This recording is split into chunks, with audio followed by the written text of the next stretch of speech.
আজকে আমরা চলে এসেছি লাভ ক্ষতির নতুন কিছু অঙ্ক নিয়ে। যে অঙ্কগুলো শিখবো বা যে অঙ্কগুলো আমরা সুপার শর্টকাট নিয়মে করব, সে অঙ্কগুলো কিন্তু তোমরা খুব মনোযোগ সহকারে দেখবে এবং খুব মনোযোগ সহকারে বাড়িতে কিন্তু প্র্যাকটিস করো। কারণ হচ্ছে আজকে আমরা যে অঙ্কগুলো শিখবো বা যে অঙ্কগুলো আমরা করব, সেগুলো কিন্তু বিভিন্ন পরীক্ষায় আসা প্রশ্ন। ঠিক আছে, তাহলে এই অঙ্কগুলোকে খুব মনোযোগ সহকারে কিন্তু করতে হবে। বন্ধুরা, আজ আমরা চলে এসেছি লাভ ক্ষতির 8 নম্বর পার্টে, তাই তো? তাহলে দেখো, আজকে আমরা এই পার্টে কিছু নতুন অঙ্ক শিখব এবং সেগুলোকে কিভাবে শর্টকাটে করতে হয় সেগুলোকে আমরা দেখব। আজকে আমরা এই পার্টে দুটো টাইপসের অঙ্ক করব। ঠিক আছে, চলো প্রথম টাইপসের 1 নম্বর অঙ্কটা আমরা দেখে নিই। এক দোকানদার কিছু দ্রব্যের প্রতিটি 35 টাকায় বিক্রয় করে 40% লাভ করে।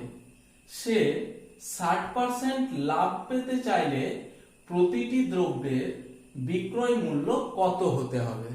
তাহলে দেখো কি বলছে, যে একজন দোকানদার আছে, সে কি করছে, কিছু দ্রব্যের বলছে প্রত্যেকটি, মানে যতগুলো দ্রব্য আছে তার মধ্যে বলছে প্রত্যেকটাই, মানে একটা করে ধরো, একটার দাম 35 টাকা সে ধরছে। তাহলে 35 টাকায় যখন সে বিক্রি করছে দ্রব্যটি, তখন বলছে তার 40% লাভ হচ্ছে, তাই তো? বলছে ওই 40%-এর জায়গায় যদি সে 60% লাভ করতে চায়, তাহলে তাকে কত টাকায় বিক্রি করতে হবে?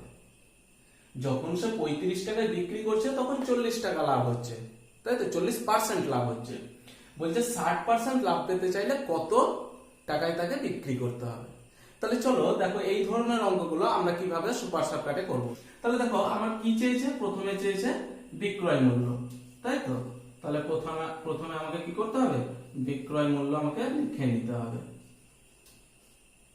তারপরে কি করব, তারপরে দেখো আমাকে খেয়াল করতে হবে যে কত টাকায় বিক্রি করেছে। এখানে দেখো 35 টাকায় বিক্রি করেছে, তাহলে এখানে আমরা সরাসরি কত লিখবো, 35 লিখবো, ইনটু দেব। দেখো এবার খেয়াল করো কি বলছে, যখন 35 টাকায় বিক্রি করছে তখন কি হচ্ছে, 40% কি হচ্ছে, লাভ হচ্ছে। তাহলে 40% কি হচ্ছে, লাভ হচ্ছে। তাহলে দেখো, আমরা যদি ক্রয় মূল্য 100 ধরি, আমাদের 40% লাভ করতে গেলে কত টাকায় বিক্রি করতে হবে, 140 টাকায়, তাই তো? তাহলে আমরা সেটা কোথায় লিখবো না, তো দেখো এখানে 40% কি হচ্ছে, লাভ হচ্ছে। তাহলে আমার বিক্রয় মূল্য কত হবে, ক্রয় মূল্য যদি 100 ধরি তাহলে 140 টাকা। 140 টাকাটা আমরা নিচে লিখব, ঠিক আছে? তারপর কি বলছে, যদি সে 60% লাভ পেত, মানে 60% লাভ করতে চাইলে তাকে কত টাকায় বিক্রি করতে হবে? কারণ ক্রয় মূল্য যদি আমি 100 ধরি, তাহলে আমাকে 60% লাভ করতে গেলে 160 টাকাতে বিক্রি করতে হবে, তাই তো? তাহলে 160 আমরা এইখানে লিখব, ঠিক আছে? তাহলে দেখো, আমাদের অঙ্ক কিন্তু হয়ে গেছে। এটাকে যদি কাটাকাটি করি তাহলে আমাদের অঙ্ক সলভ। তাহলে চলো আমরা কাটাকাটি করে নিই, দেখি কত আসছে। এখানে 0 কাটছে, দেখো এখানে 0 কাটছে, তাই তো? আবার দেখো 7 দিয়ে যদি কাটি, তাহলে 7 দিয়ে 14, 7 5 35, তাই তো? আবার দেখো 2 দিয়ে কাটলে 2 8 16, তাহলে পড়ে থাকছে কত, 8 5 40, তাই তো? তাহলে কত হবে, 40 টাকা। তাহলে ওই ব্যক্তি যদি 60% লাভ করতে চায়, তাহলে তাকে 40 টাকায় ওই দ্রব্যটি বিক্রি করতে হবে, ঠিক আছে? চলো এবার আমরা নেক্সট অঙ্ক দেখে নিই। এবার আমরা চলে এসেছি 2 নম্বর অঙ্কতে, তাই তো? তাহলে চলো দেখি কি বলছে। এক ব্যক্তি 178 টাকায় একটি বস্তু বিক্রি করায় 11% ক্ষতি হয়। কত টাকায় বিক্রি করলে 11% লাভ হবে, তাই তো? তাহলে দেখো কি বলছে, একজন ব্যক্তি একটা বস্তুকে কত টাকায় বিক্রি করছে, 178 টাকায়। তাহলে 178 টাকায় বিক্রি করে ওই ব্যক্তির কি হচ্ছে, 11% ক্ষতি হচ্ছে। বলছে সে ওই দ্রব্যটাকে কত টাকায় বিক্রি করলে তার 11% লাভ হবে, তাই তো? তাহলে দেখো, এই অঙ্কটা ঠিক আগের মতনই অঙ্ক, একই রকমের অঙ্ক, তাই তো? তাহলে দেখো কি চেয়েছে, কত টাকায় বিক্রি করলে, মানে আমার বিক্রয় মূল্য চেয়েছে। তাহলে আমাকে প্রথমে কি লিখে নিতে হবে, বিক্রয় মূল্য, তাই তো? তাহলে প্রথমে আমি বিক্রয় মূল্য লিখে নিই। তারপরে দেখো আমাকে কি করতে হবে, কত টাকায় বিক্রি করেছে, তাই তো? কত টাকায় বিক্রি করেছে? 178 টাকায়, তাই তো? তাহলে ওটা কি করব, এখানে আমরা সরাসরি লিখে নেব, তাই তো? তারপরে দেখো এখানে কি করব আমরা, এখানে কি বলছে 178 টাকায় বিক্রি করায় তার কি হয়েছে, 11% ক্ষতি হয়েছে।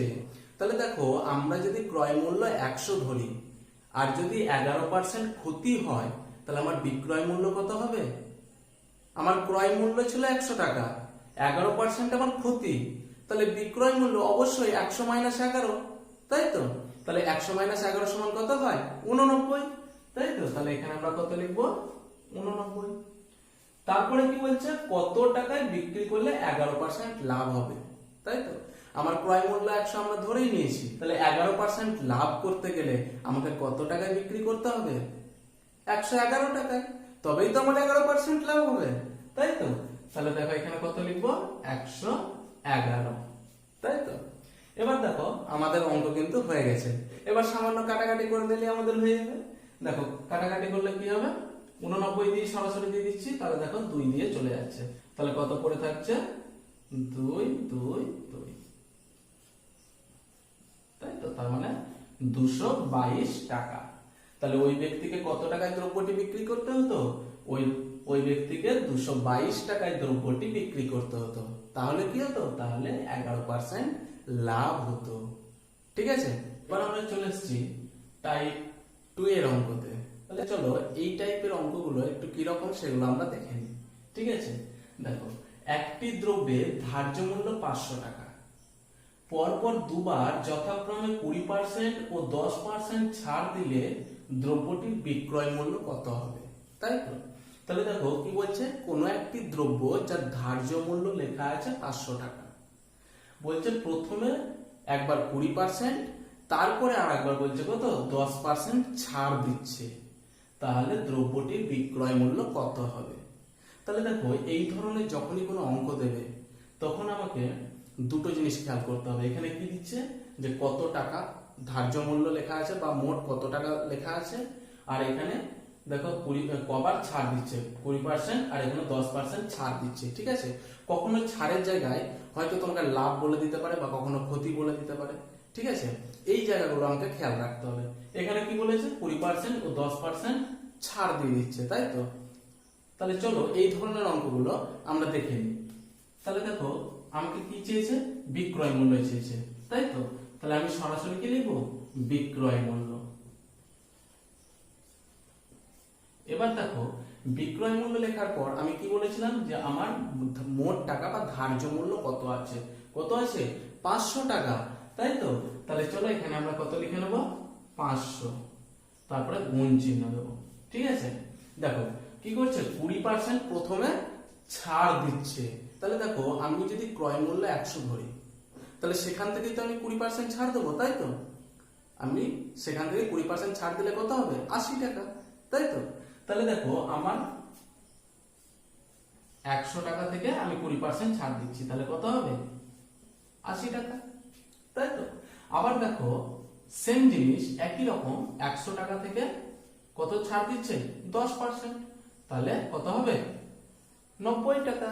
তাহলে দেখো এবার আমাদের অঙ্ক কিন্তু হয়ে গেছে, তাই তো? এবার আমাদের অঙ্ক যদি আমরা একটু কাটাকাটি করে নিই, আমাদের প্রবলেম কিন্তু সলভ। চলো আমরা একটু কাটাকাটি করে নিই, দেখি কি হচ্ছে। এখানে দেখো একটা জিরো কাটছে, এখানে একটা জিরো কাটছে, এখানে একটা জিরো কাটছে, এখানে একটা জিরো কাটছে, তাই তো? আবার দেখো এখানে দুটো জিরো, এখানে দুটো জিরো, তাই তো? আর কিছু কাটছে, আর কিছু কিন্তু কাটছে না।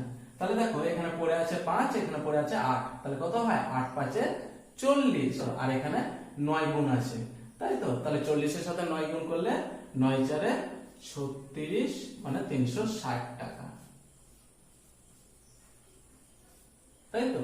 তাহলে দেখো কি বলছে, যে দ্রব্যটির বিক্রয় মূল্য কত হবে, তাহলে দ্রব্যটির বিক্রয় মূল্য কি কত হবে, 360 টাকা, ঠিক আছে? আমরা চলে এসেছি টাইপ 2 এ দ্বিতীয় নম্বর অঙ্কতে, তাই তো?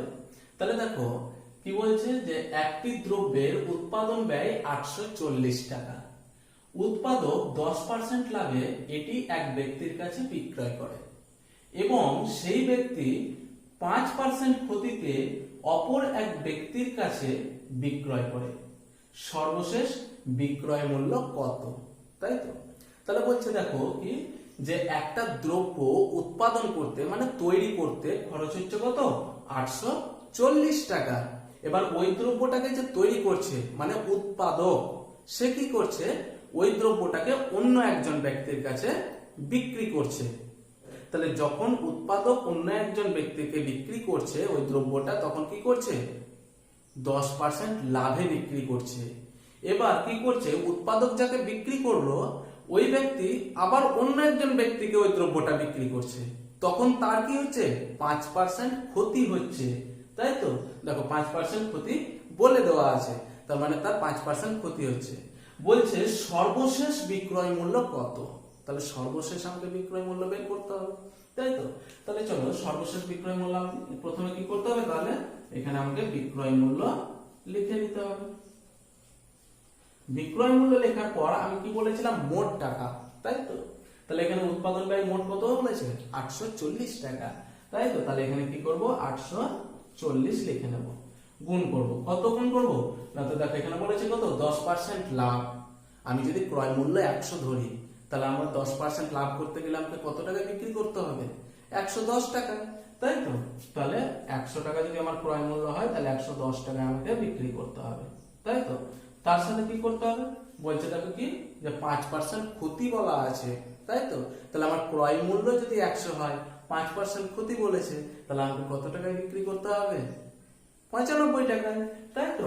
তাহলে চলো এখানে কত হবে, এখানে দেখো 100 আর এখানে হবে 95, তাই তো? দেখো আমাদের কিন্তু অঙ্ক হয়ে গেছে। এবার আমরা কাটাকাটি করলে আমাদের অঙ্ক কিন্তু অঙ্কের অ্যান্সার চলে আসবে, তাই তো? তাহলে চলো কাটাকাটি করি। দেখো এখানে একটা জিরো, এখানে একটা জিরো কাটছে, তাই তো? আবার দেখো এখানে একটা জিরো, এখানে একটা জিরো কাটছে, তাই তো? এবার দেখো আমরা কিন্তু আর এক্সট্রা কিছু কাটাকাটি করব না, কারণ কাটাকাটি বলে এমন একটা ছোট পদ নিচে চলে আসবে যার কারণে আমাদেরকে আবার কিন্তু ভাগ করতে হবে, তখন কিন্তু খুব সমস্যা হবে। আর নিচে যদি জিরো থাকে তাহলে আমাদের ক্ষেত্রে কিন্তু ক্যালকুলেশন করতে সুবিধা হয়, ঠিক আছে? তাহলে আমরা আর কাটাকাটি করব না, আমরা সরাসরি গুণ করব। কত গুণ করব না, তো দেখো এখানে 84 আছে, এখানে 11 আছে, এখানে 95 আছে। তাহলে এই তিনটেকে যদি গুণ করো তাহলে কত হবে, এই তিনটেকে গুণ করলে দেখো আসবে তোমার 8 7 7 8 0, তাই তো? বাই কত আছে, 100, তাই তো? তাহলে আমার অ্যানসার কত দাঁড়াবে, অ্যানসার দাঁড়াবে দেখো দুটো জিরো আছে, তার মানে দু ঘর আগে পয়েন্ট বসে যাবে, তাই তো? তাহলে 8 7 7.80 টাকা, তাই তো? তাহলে দেখো ওই সর্বশেষ বিক্রয় মূল্য কত হলো, সর্বশেষ বিক্রয় মূল্য হলো 877.80 টাকা, ঠিক আছে? তো বন্ধুরা আজকে এই পর্যন্ত, দেখা হচ্ছে নেক্সট ভিডিওতে। ভালো থেকো, সুস্থ থেকো।